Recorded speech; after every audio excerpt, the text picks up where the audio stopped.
கூமுட்டை குணாவின் தப்புமா தப்பு. ஒரு பக்க சிறுகதை. புதிதாக போடப்பட்ட தார் சாலையில் 4 முனை சந்திப்பில் வேகத்தடை இல்லாததால் நின்று நிதானித்து செல்ல யாருக்கும் எவருக்கும் நேரமில்லை. வாலிப பசங்களும் வயசு குட்டிகளை பற்றி கேட்கவே வேண்டாம்.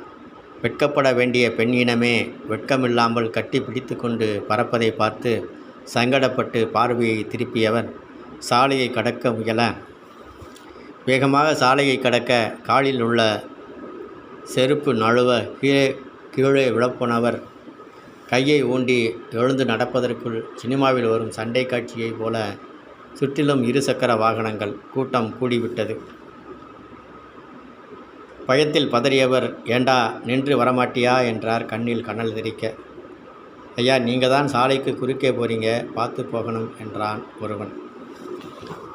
நீங்கள் பாட்டுக்கு பறந்துக்கிட்டு இருந்தால் நான் நாளைக்குத்தான் வீடு போய் சேர முடியும். பொம்பளை புள்ள பக்கத்தில் இருந்தால் பெட்ரோல் இல்லாமலே பறப்பீங்கடா என்றதும் கொஞ்சம் தூரம் சென்றவன் திரும்பி வந்து, ஐயா, பக்கத்தில் உட்கார்ந்திருப்பது என் தங்கச்சி, யார் எவருன்னு தெரிஞ்சுக்காம வாய்க்கு வந்தபடி பேசாதீங்க என்று ஒரு முறை முறைத்து விட்டு சென்றான். தலையை குனிந்தபடி நடந்தவர் வீடு வந்து சேர்ந்தார். சந்தைக்கு சென்ற மகன் மகளை காணவில்லை.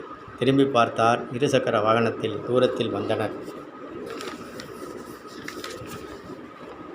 அப்பா, இவனோடு அண்ணனோடு சந்தைக்கு போக மாட்டேன் என்று அவன் முதுகில் ஒரு தட்டு தட்டினாள். அண்ணனும் அவளை அடிக்க இருவருக்கும் சண்டை. ஏமா, அண்ணன் என்னமா சொன்னான் என்று சமாதானப்படுத்தினார் அப்பா. பா, போகிற வழியில் எவனோ ஒரு தடியன் என்ன லவ்வா எப்போ டும்னு கேட்குறான்ப்பா. அதை கேட்டுட்டு இவனும் பேசாமல் வர்றாப்பா என்று மீண்டும் கையை தூக்கினால் அண்ணனை அடிக்க. தப்புமா தப்பு. யார் எவருன்னு தெரியாமல் கண்டபடி பேசக்கூடாது. நான் கூட முட்டாள்தனமா பைக்கில் சென்ற அண்ணன் தங்கச்சியை பார்த்து தப்பாக கேட்டுட்டேன். அவன் மனசு நோகிற மாதிரி ஆயிடுச்சு. அப்பா வாங்கப்பா, அவன் எந்த தடியன்?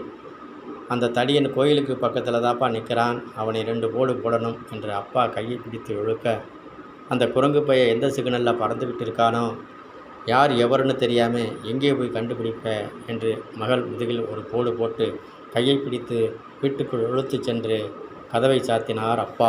அப்பா அப்பா. முடிந்தது.